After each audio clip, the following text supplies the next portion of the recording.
Hello. Good morning. It's morning for me. I don't know what it is for you, but we're on lesson number 13 today. We're cruising right along. We actually have a good amount of stuff that we're going to cover today, so we're going to get right into it. We are going to start playing on a different set of notes. Previously, we've been playing mostly with the C pentascales, and now we get to learn the G pentascales. So here they are on our staff. This is where knowing those different little sayings starts to come in handy. So if you remember way back when, the saying for the bass clef line notes is gorillas buy donuts for alligators. Okay, so here we have gorillas G, buy B, donuts D.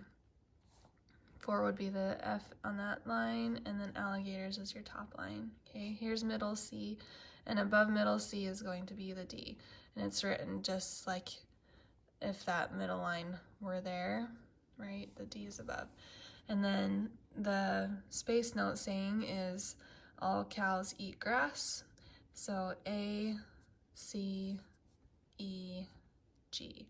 That's going to help us a little bit there just to start remembering those. And then on our treble clef, the line notes is every good boy does fine or deserves fudge, whichever you like. So every good boy deserves fudge, and then space spells face like we learned before, F-A-C-E. So these songs that we're going to play are going to help us get to know those notes a lot better this week. Here we have, this is low G, and this is G that's under the middle C. And so we're going to do an octave warm-up where if you can reach this, that's great. Adults often can. So you put your 5 finger on G and then bounce up to the next G like this. 1, 2, 3, 4, and then your right hand plays the next G, okay? And then left hand, dun, dun, dun, dun. And here on the top, this is a G chord that you'll play with that low, with that other G, okay? So, and we kind of know that from our extra work, so G, B, D, all right? So these are little exercises, G pentascale warm-ups. We have some in the treble clef and some in the bass clef and some at the low G. So here, I'm gonna just play these for you and give you an example.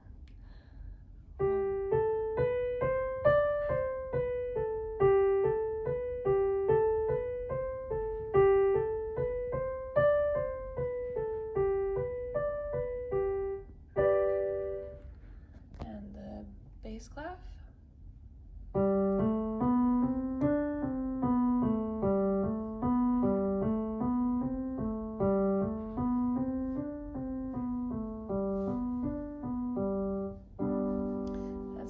Finger exercise. This will strengthen your muscles in your fingers.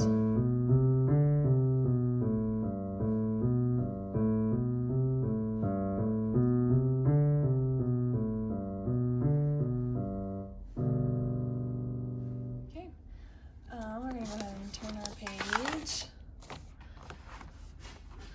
On the top, and this is the first that I've known that these words are actually Italian. I didn't know what language they were when I learned piano, so these are going to be Italian tempo marks. So tempo is the speed of the music, and you'll find these marks at the top on the top left of your music, and it gives you an indication as to how fast or slow you should go. So before, when we were looking at that, it would say something like gently moving or slowly, but a lot of times it's written in these Italian words.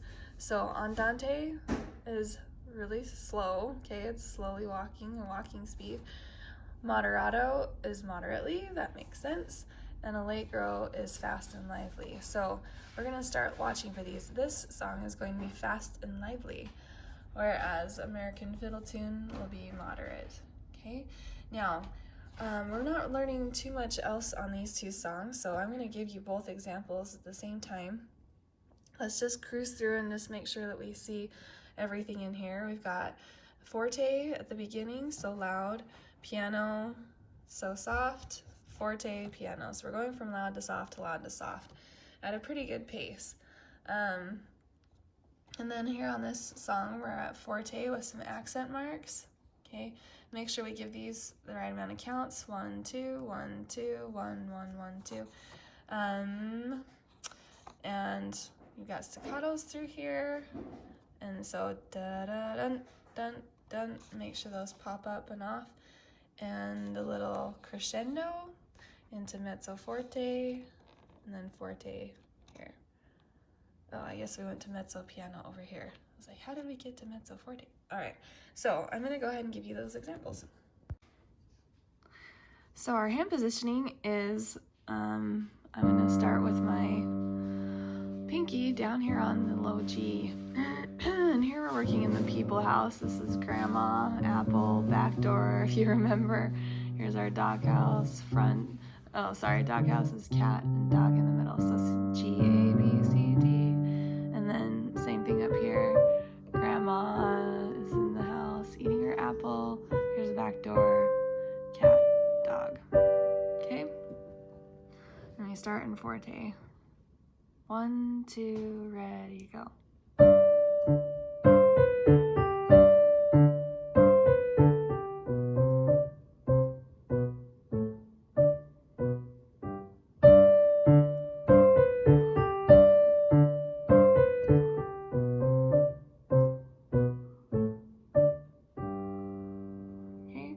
And once you've got that down, you can actually probably pick up the speed a little bit too, because it is allegro, so we can definitely pick that speed up. Okay, American fiddle tune. Our positioning, we've got our hand still up here on this G pentascale. We're going to move our other hand up to the middle C area. So 1, 2, ready, go. 1, 2, 3, 4, 1, 2. There's a pedal there too. 2, 3.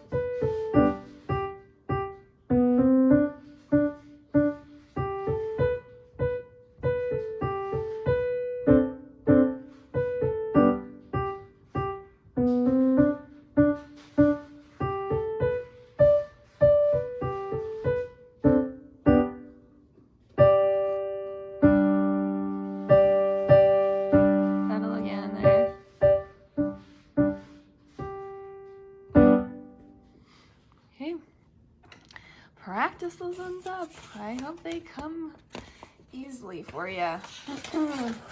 We're gonna move right on to this next song.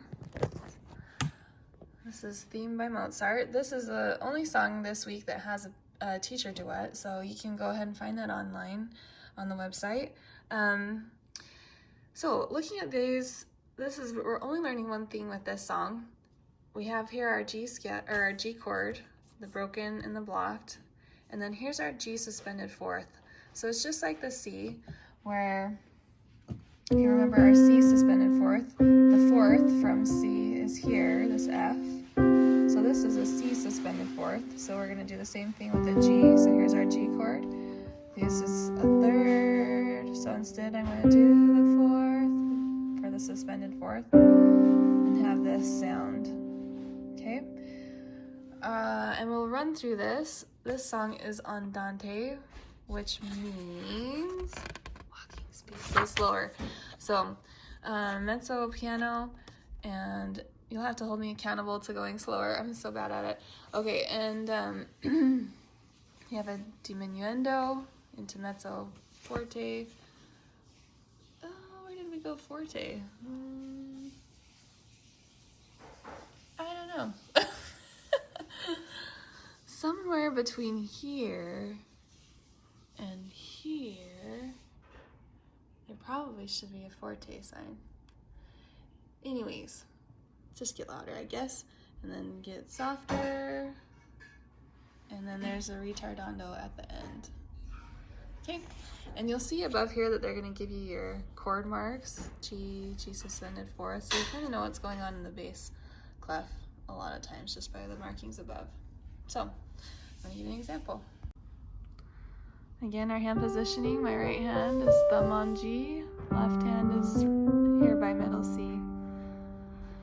All right, and it's 3/4 timing, so I'm going to count off 3 and then we're going to go. 1, 2, 3. I'm actually going to speed up just a hair.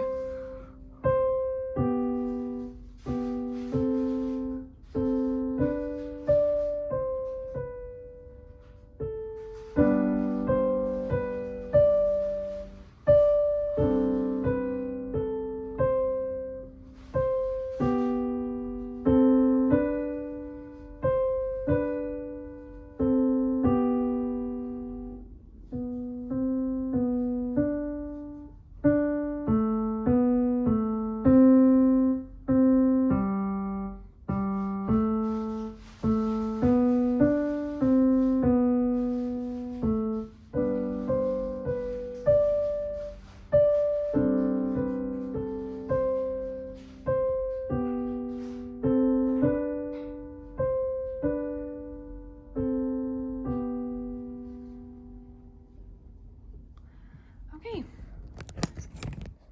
moving on. That is the last song that we're doing, other than some more finger exercise type stuff, finger fanfare. So this is our technique for today. It's asking you to tap the rhythm. We can just count it out as we're playing, and I'll give you this example in just a moment. We're going to cover this next page before we do that. So what you're going to do is you're going to sight read these little lines of notes, and then you are going to add the harmony. So this is like what we've been doing with our ear training. Okay, what we've done with Twinkle Twinkle and Wheels on the Bus. You are now going to figure out which sound is going to sound the best with these. So go ahead and do those and write those in. You can kind of tell as you're playing, because here I have a G chord, right? Here I'm adding this C, so I kind of know that it's going to be the suspended fourth, because G suspended fourth has that C, so that sound is going to match up there a little bit better. Okay, so go through and you can do that. Here I'm going to be playing an example that will end on G or G fourth chord.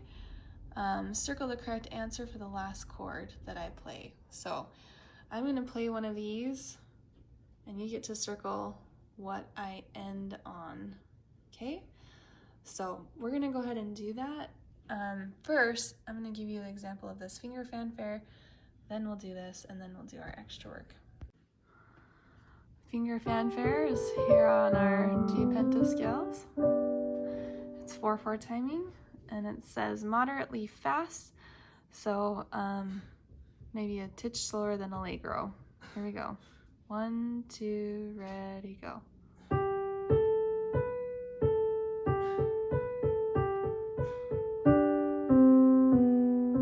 1 and 2 and 3 and 4 and 1 and 2 and 3 and 4 and 1 and 2 and 3 and 4 and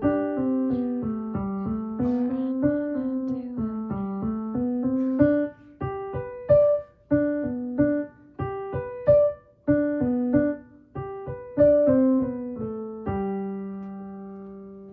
At the bottom it also says you can do transpose that to C if you want to. So you would go ahead and move your hands down to the C pentascale. Follow the same pattern.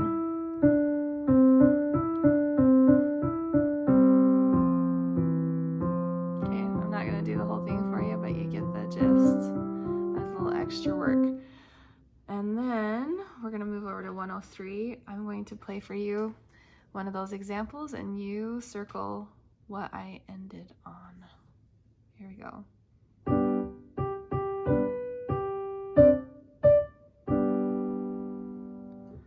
Okay, so on A, it's a G chord. Okay, so then here's the next one.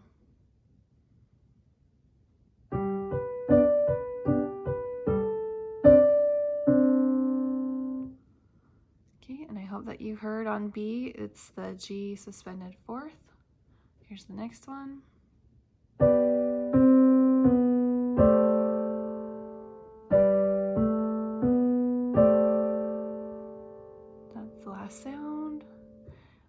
So C is G suspended fourth, and here's the last one, D.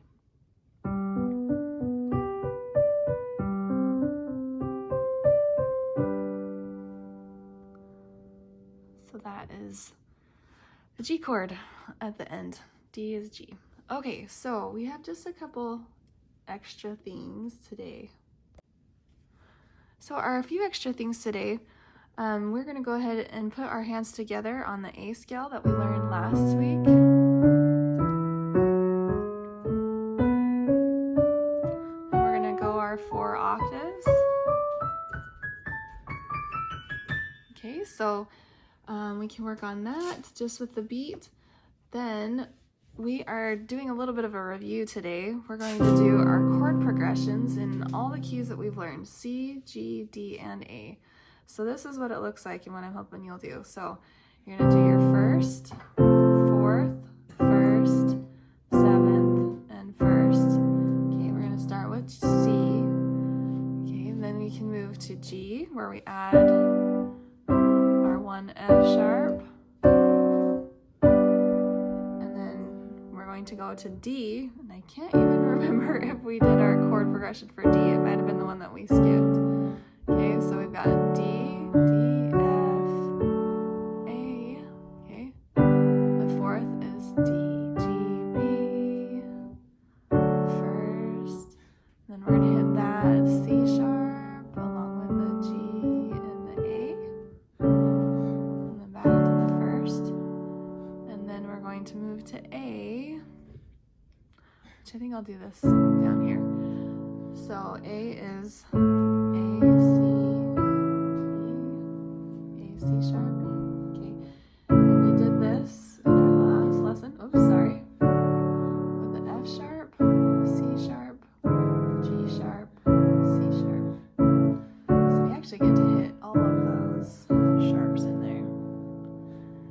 Okay, and that is the end of the lesson. So lots to practice this week. Let me know again if you have any questions or thoughts or concerns, and I hope it goes well. Good luck.